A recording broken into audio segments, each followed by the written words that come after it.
basically, what do we use a mirror for? First is obviously to see the reflection. So where we are working with the visible spectrum of light, what you can see yourself. You can use it on the car as decoration, in the dance studio, yoga studio, just to see your posture and form. So that is all where the mirror is being used to see or use the visible spectrum. But the mirror is such a surface that it also reflects energies beyond the visible spectrum. It doesn't reflect the whole spectrum, but it depends on the kind of mirror it is. It depends on what energies it does reflect. So in those cases, mirrors are actually used in hallways. So if you have a hallway that is narrow, and if you put a mirror there, it will seem bigger and wider. Or in apartments that are small, you have a whole wall as a mirror, and the apartment seems like much bigger. So in those cases, the mirror is used to make the space feel expanded. And then in things like feng shui and vastu, it's used to make corrections. Okay. So the mirror is actually reflecting more than the visible spectrum. So that means you have to be careful what the mirror is reflecting. If there is stuck or negative energy in the room, the mirror is going to reflect it and it's going to magnify it. Okay. So as an example, there's 3 kinds of mirrors. The flat one is obviously what we are all used to, and it makes it appear as if the object is that much on the opposite side. But there's 2 more kinds of mirrors. One is a convex mirror like this, which is like has a bulge outward, and you have a concave mirror which has an inward curve. Concave mirrors can, as you can see on the side here, if something is reflected in a concave mirror, it will actually take the dense energy and kind of receive it and absorb it in a way. So basically, it will focus the negative energy onto one focus point. So as long as you're not in the focus point, it will not reflect the negative energy into the room, but it will collect it and put it there. And finally, the convex mirror is like this. And this is kind of used in parking lots and in blind corners. You've probably seen that, where you have these convex mirrors. They take this energy and they spread it out. Now, these kind of mirrors can be very dangerous because it's taking the negative energy and it is filling the space more with it. So it's just good to be aware of these 3 kinds. And in feng shui, they actually have the bagua mirror in the concave and convex shape, depending on what you want to do with the energy.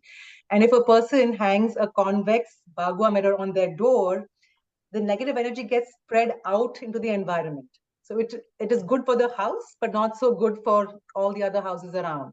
So it's nice to be aware that a mirror is reflecting beyond the visible spectrum and including negative energy.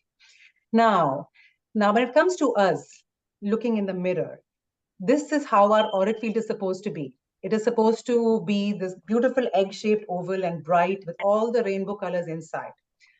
Most of us, our auric structure is like this. It's dense, the egg is broken, and it has a lot of negative stuck energies in there. If we are spending time in front of the mirror, perhaps like if there's one in your bedroom or in your office, you have one there, or in your living room behind your couch, you have a mirror. If you're continuously in front of the mirror is going to reflect all of these stuck energies in your auric field back to you. So it's like doubling the negative effect in your body. Another thing is if you have clutter or trash. So for example, if a mirror is positioned in such a place in the house where when you're looking in it, you can see the trash can or the sink or clutter. So the energetic effect of that gets magnified and fills the space. So it's important to see what the mirror is doing. And the last thing to be mindful of is when you have mirrors facing each other. So sometimes in, department stores where they have places where you want to go look at yourself, they have mirrors facing each other. That makes a very unstable and chaotic energy, okay? So I'm going to show you aura images of what the mirror does. And then I'm going to show you ways to kind of fix it. So first, I'll just show you my own aura image. The first thing is, this is me, my regular aura on this particular day. And there is active energy on my third center. So the third center is the seat of intuition, and it kind of helps you have insights. And basically, it's the seat of intuition, wisdom, and knowledge, and higher consciousness. I stood in front of the mirror for 5 minutes. Within that 5 minutes, it just shut off that center. Can you see that active energy over here, which is red? It's just disappeared. So immediately what the mirror does is it shuts off your intuition. So all of us have natural intuition. And that's why I think in India, they kind of tell you not to show kids mirror before the age of 6 months.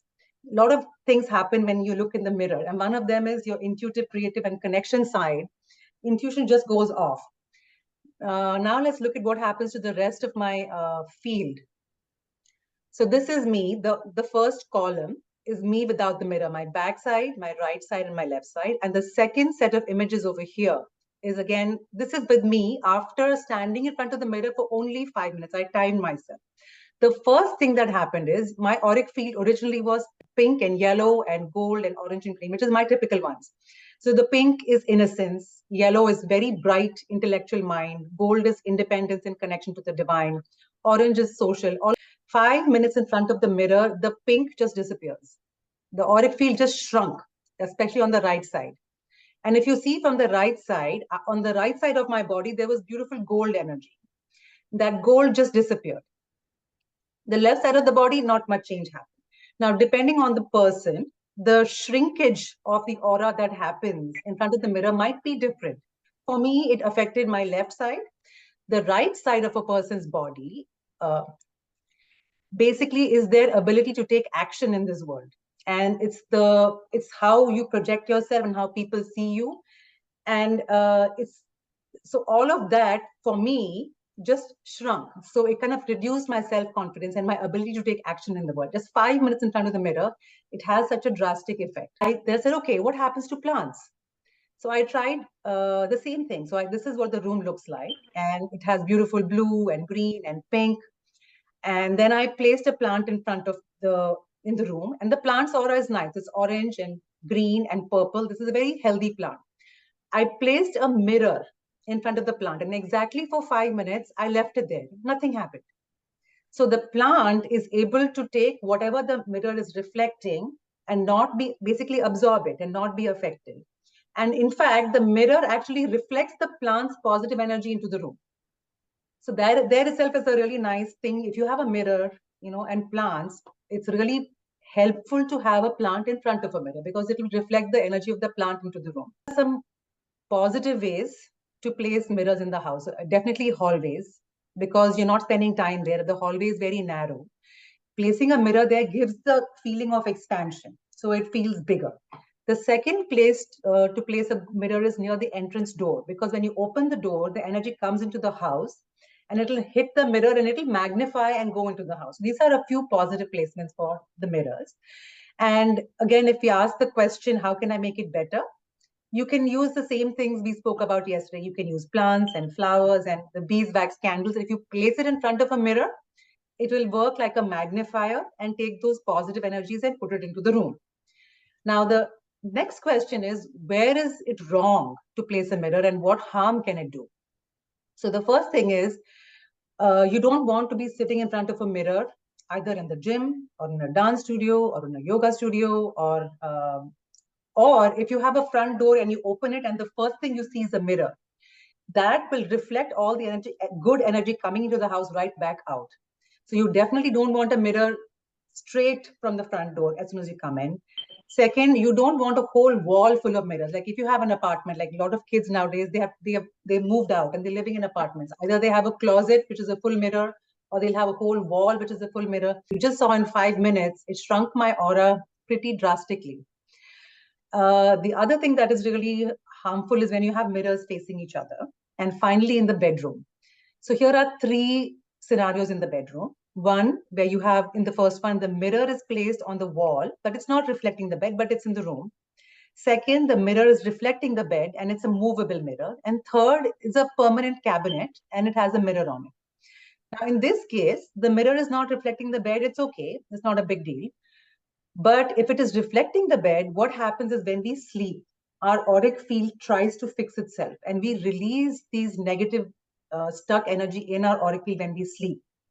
So it gets reflected from the mirror, gets magnified and pushed back into our own body. So you most certainly do not want a mirror to reflect you while you're sleeping on the bed. That's the first thing. Second, it magnifies your stress. And third, it actually causes relationship stress between the two people using the bed. A lot of people have that dresser in the bedroom and it's reflecting the bed. That is something you really do not want. Now, these two are fine. This is reflecting the bed, you understand. But what about this one? If there's an argument in the room between the couple or something intense happens, that energy stays in the room. The mirror is going to magnify it and is going to hold it there and make the energy of the room not conducive to sleeping. So ideally, you don't want a mirror in the room. But what if you can't do anything about it? So the easiest thing is you can leave the mirror there in the day, but at night time, just cover it with a sheet. So basically, you don't want the reflective action to happen in the night when you're in that room. Or you could just move it, or you could just flip it around. Now, what if the mirror is like this? It's a permanent fixture. Uh, One easy way is to have a screen and to cover the mirror so that the bed part is not getting the reflection. So these are some easy ways to kind of fix the mirror in a room. Now, what about TVs? Like in this case, there's a TV on the wall. A lot of people will have that. And over here, there's a mirror and a TV. The TV does the exact same effect as the mirror. Plus, today, if you have a smart TV, and even if the TV is off, if it is plugged in, it will do these invisible Wi-Fi radiations at night. So one thing is, if you have a TV in the room, after you turn it off, all the plugs that the TV has connected to it, you need to pull the plug out. If you pull the plug out, it won't do the radiations at night. So that is the safest. Second, you could just put a sheet on it at night so the reflective action is not happening in the night because it has the exact same effect. Like it will not allow your auric body to release, and it'll take your body longer to recover and heal and come back to balance. So these are some easy fixes. Now, but what about things like this? So in our home, in the master bathroom, we have his and her sinks, and they are opposite. And they each have mirrors, and part of the mirrors are reflecting each other, creating that very, very unstable energy of, two mirrors facing each other. A simple thing is, what we did was we just got these simple swivel curtain things that you can put on top, and we just put the curtain there.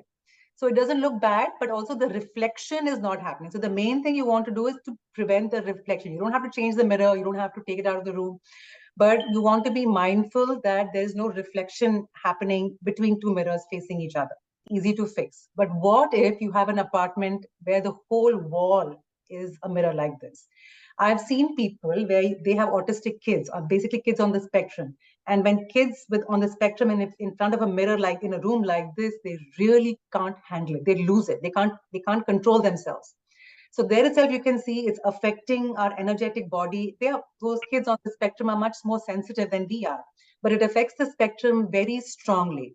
And now, with modern architecture and modern styles, you have offices with whole mirrors like this on the back, or you have walls like this.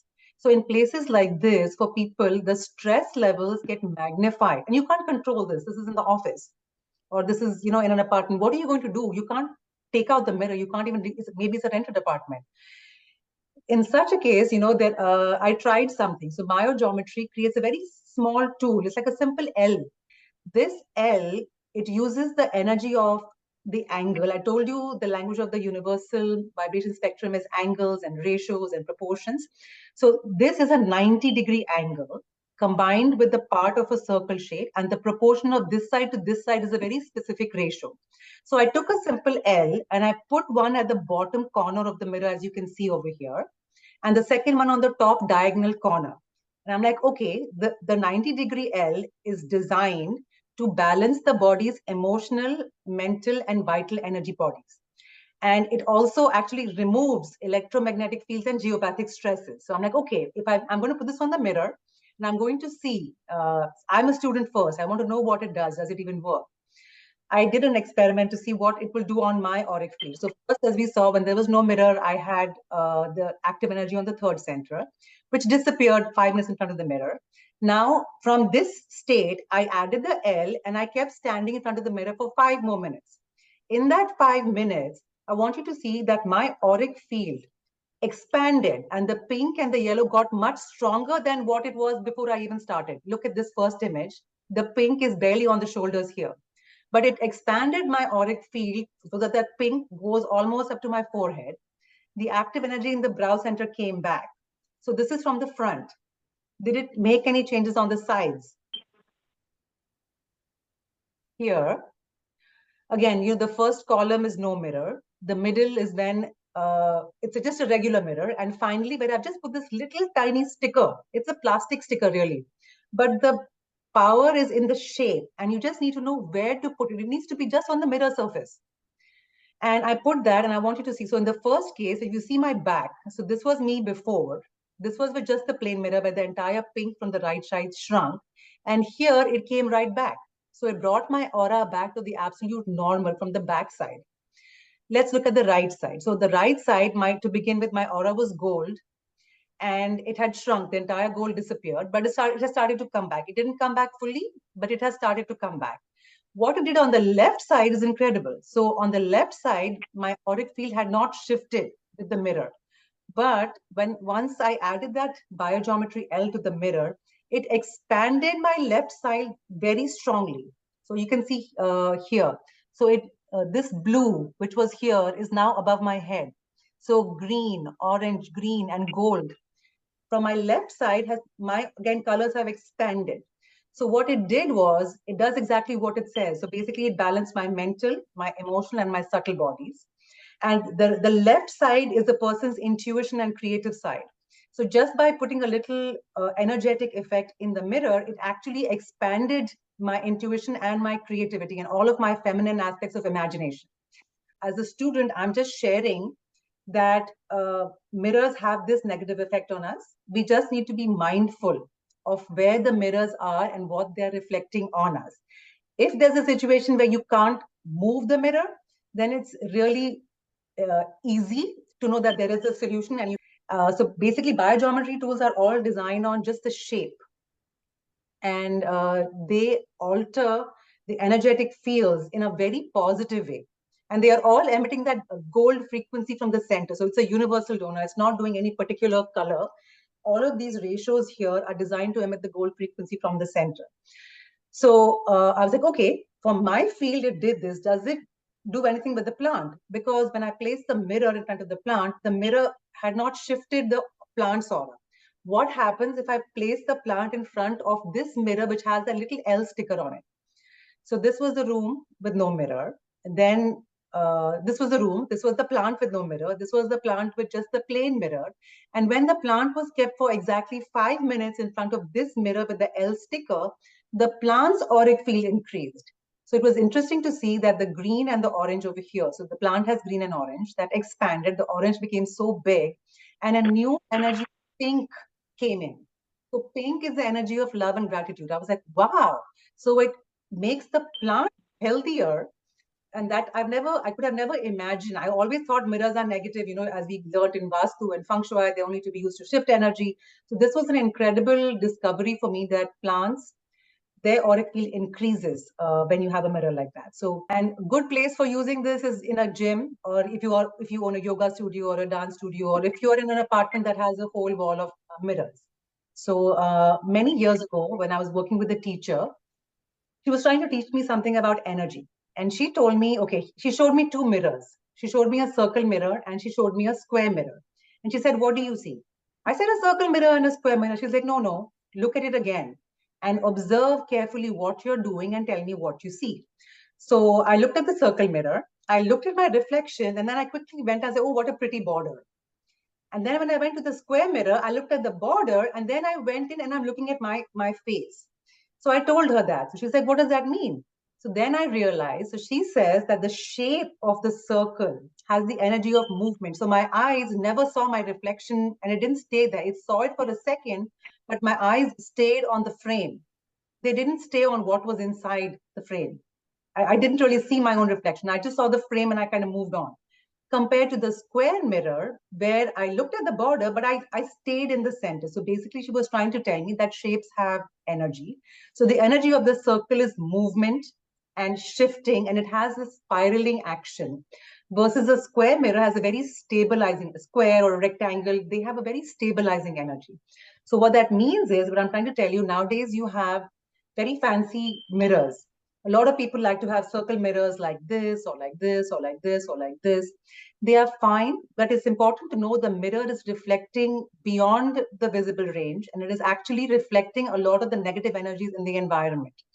If you have a mirror like this with circles, it's taking all of that information of the negative energies in the room, making it chaotic, spinning it, and kind of making this tornado effect with energies in the room.